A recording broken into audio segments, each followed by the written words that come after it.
Hi, I'm Travers. On my Instagram account, I often post time-lapse videos of my drawing, but only ever the ink stage. And I'm often asked, couldn't you show us the whole process from start to finish? But really those videos would be too long for Instagram. So this YouTube channel has given me the opportunity to actually do that for anyone interested in seeing it. So this video is a drawing from start to finish, from gridding up the photo to the final tone work and everything in between. Now it is still sped up a bit. It's just under 15 minutes and the actual drawing took 1 hour, 43 minutes and 16 seconds.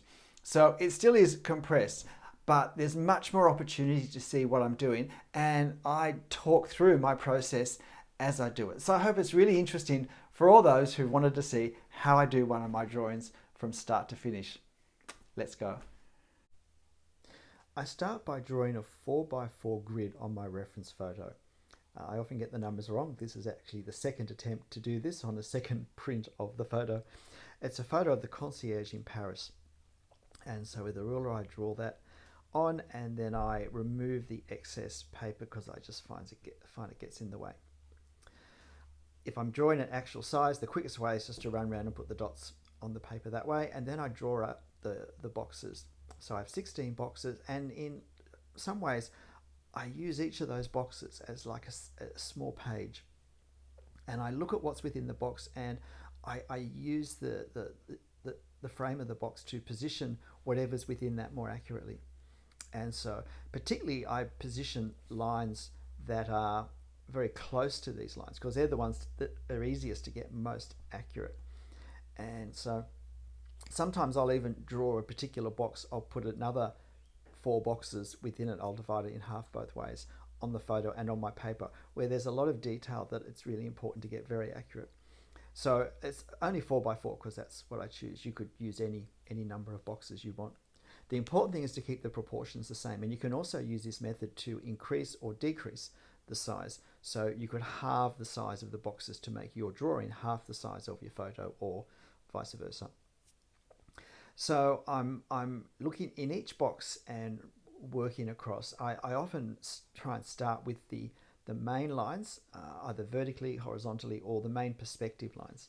I always draw the main lines in before I get bogged down in the detail. But I also, as you can see here with this pencil work, I draw things in order that align together strongly. So in this case, those rows of windows vertically are probably the strongest directional element in this drawing, and so I make sure that they're straight because that's an important part of this. The other thing I then do is work on the towers, and I get their relative sizes correct. I had a lot of trouble with the roof, the turret on the left-hand tower. I kept making it just a bit too wide, and then it really annoyed me that it didn't match the tower on the right-hand side closely enough. And I didn't quite have the top in the apex in the right place. I shift it slightly to the left before the ink stage. So I work on all the details here, and I'm using a 3H pencil. I find 3H a good compromise. It's dark enough that I can see it, although it doesn't photograph particularly well, but it's dark enough so I can see it, but it's light enough that it erases really well. And so, and it doesn't smudge. It's a hard enough pencil that it doesn't smudge. So it's a really good compromise, I find, for all the things that I need that pencil to do. So now I'm just working on these windows towards the right-hand side. This is the most fiddly bit, as it turns out, and all these little fancy dormer windows and the decoration that goes with them. It's important though to get it right, not to get bogged down in too much detail. Now I do the embankment, the stonework on the Seine, and it's the most important thing there is to get the angles correct. I'm still fussing with these turrets, with these roofs, but that's the whole point of having a pencil stage. Next we move on to the pencil stage. Now I've put some low adhesive tape around the actual image to protect the border. I'm using a 0.3 millimeter Copic fine liner, and I put that first perspective line in. I actually used a ruler to just make sure I got that pencil outline straight and the lines underneath it after I stopped the previous recording, because I decided that my lines weren't accurate enough. I often use a ruler in the pencil stage, although I do all the final ink lines freehand. I also put some tape across just to get the top of the rail-in spikes correct. I've never done that before. It only occurred to me just after I'd started, so I thought, oh, that's worth a try. Look, it worked rather well if that's something you want to do. And so now I'm working out where to start with the concierge itself. So I figure this large tower on the left is the best starting point. And again, the important thing is that I get all the alignments correct. And look, this is actually the last chance to correct. I often correct my pencil lines at this stage with the ink. I don't necessarily follow them. I actually draw from the reference photo. I am not tracing over my pencil underdrawing, and that's really important because I think that creates a fairly lifeless effect. I'm actually looking at my drawing and I'm drawing the drawing. I'm just using the pencil underdrawing, if you like, as a guide. So I hope that makes sense, because it's a really, really important part of my process. I'm looking back and forth, back and forth, back and forth from the reference photo to my drawing. I'm not just tracing over the top of my pencil lines, which really would produce a very lifeless effect for me anyway. And so now I'm onto the second tower, and again I'm making sure I get these lines more accurate. One of the things with the pen rather than with the pencil is it's obviously a much thinner line, and so you can get more detail into a thinner area. And sometimes there are places where with the pencil you just can't get the right number of lines in the space you need to get them in. And I find it's nice to just get that right with the ink. So I'm often drawing lines a little bit closer together with the ink than I had with the pencil, because I'm able to, and it's what's required. Again, you can see me working down these windows, aligning them. Now I move across and join the bit in between. It's nice to have some sort of system of working through the drawing. I tend to also draw all the same elements together because it lets me get my line work the same. The order in which we draw things does affect the way the lines look, whether they're a vertical line or horizontal line, whether we draw the line up or down. It all affects in very subtle ways the way that line looks. And so if we want a row of windows to all look the same, then where possible we should draw each of those lines of that window in the same order in relation to the other lines of that window. And certainly if you want lines to be in a straight line, it helps to draw them straight down, one after the other on each side of the window. So now I start looking at the detail on the left hand side, and this is I'm just realizing I left a line out. Actually, just watching this, there's a line I was going to put in there that I realized I never did. But beyond checking the perspective angle, it's again looking for the detail that I didn't have room to draw with the pencil, and making sure that I draw that as best I can with the pen, and not presuming that something is exactly as it looks in the underdrawing. Often there's a chance to see things just with fresh eyes when you look at the reference photo again at this stage. And that actually lets me sometimes draw things that were a problem much more easily, if you like, the second time around. And so I finish and just work on this little dormer decorative part and get the little pinnacles stuck on.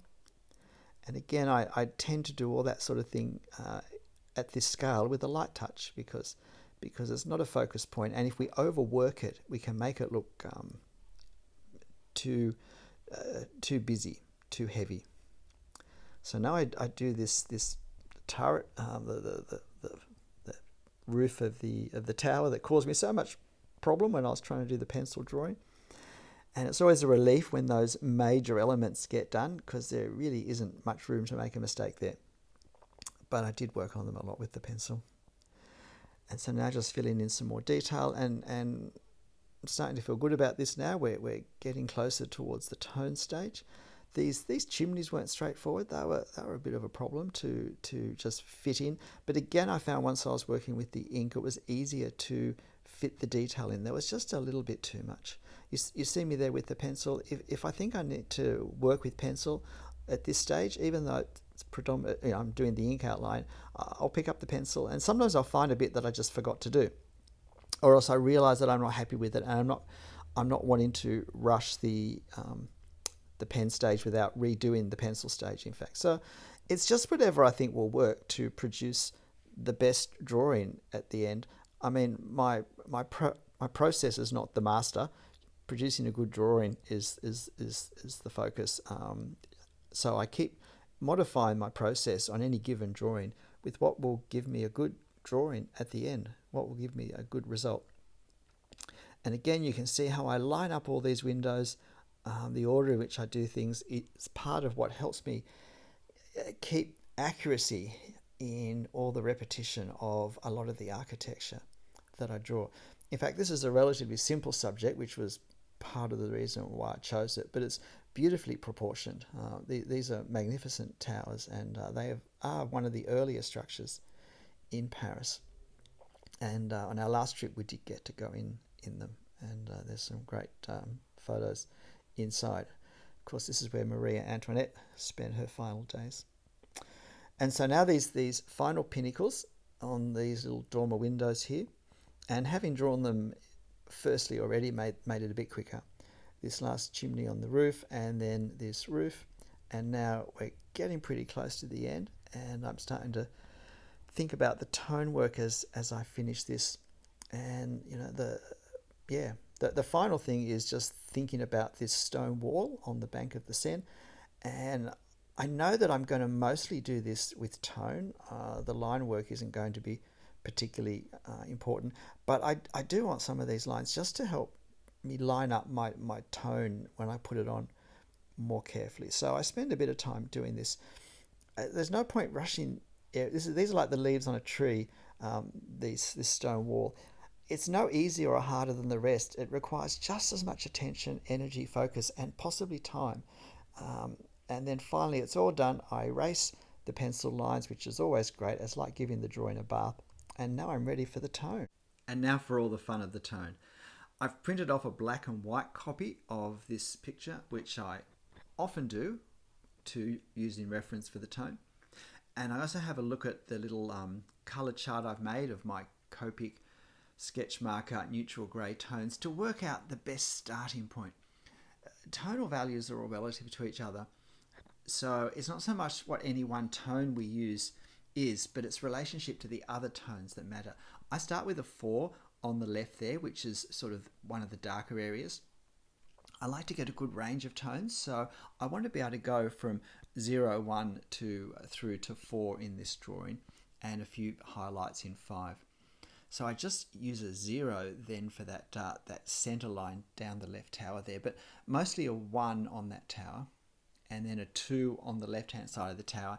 I've used a 3 between the two towers, trying to sort of spread a range of tones, and then I can make adjustments later on. I use a 4 on the roof at that point for the darkest parts of the roof, and trying to get the gradation can be a bit tricky.